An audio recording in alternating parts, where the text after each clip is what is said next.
शेर और लोमड़ी की कहानी। एक बार की बात है, एक जंगल में एक शेर रहता था। वह बहुत शक्तिशाली और बहादुर था और जंगल में हर कोई उसका सम्मान करता था। लेकिन वक्त के चलते उसका शरीर अब उसका साथ नहीं दे रहा था। इस बढ़ती उम्र के कारण शेर दिन ब दिन बहुत कमजोर महसूस करने लगा। एक बूढ़ा शेर बीमार होने का नाटक कर रहा था, क्योंकि अब उसके लिए भोजन पाना मुश्किल हो गया था, क्योंकि उसके नुकीले दांत और पंजे तब की तुलना में घिस चुके थे। मेहमानों की प्रतीक्षा करने के लिए अपनी गुफा में लेटने से पहले उसने अपने सभी पड़ोसियों को सूचित करना सुनिश्चित किया। आइए देखें कि शेर को अपना भोजन कैसे मिलता है और कितने आगंतुक उसे देखने आते हैं।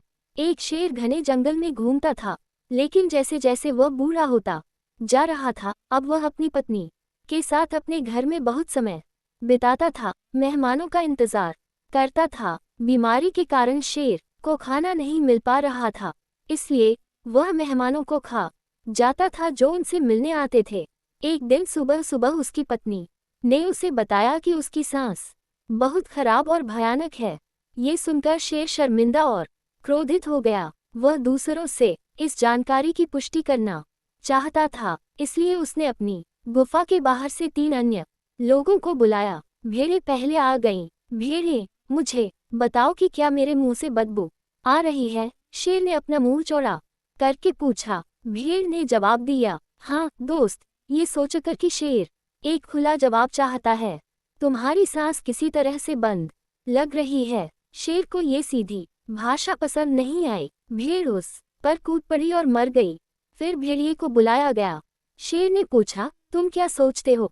क्या मेरी सांसें बहुत खराब हो गई हैं? भेड़िए ने देखा कि जानवरों पर क्या बीत रही है। वह बहुत सावधानी से एक सवाल का जवाब देना चाहता था।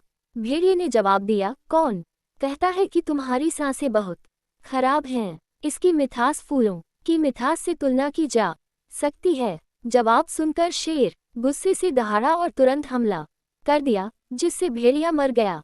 शेर फुफकार कर बोला, चापलूसी करने वाला। आखिर में लोमड़ी की बारी आई। शेर ने उससे भी सवाल किए। लोमड़ी को अच्छी तरह पता था कि भेड़िए और भेड़ों के साथ क्या हुआ था। उसने खांसना और गला साफ करना जारी रखा और फिर कहा, ओह प्यारे दोस्त, मुझे पिछले कुछ दिनों से बहुत बुरी सर्दी लगी हुई है। इस वजह से मैं कुछ भी सूंघ नहीं पा रहा हूँ, चाहे वह अच्छी हो या बुरी।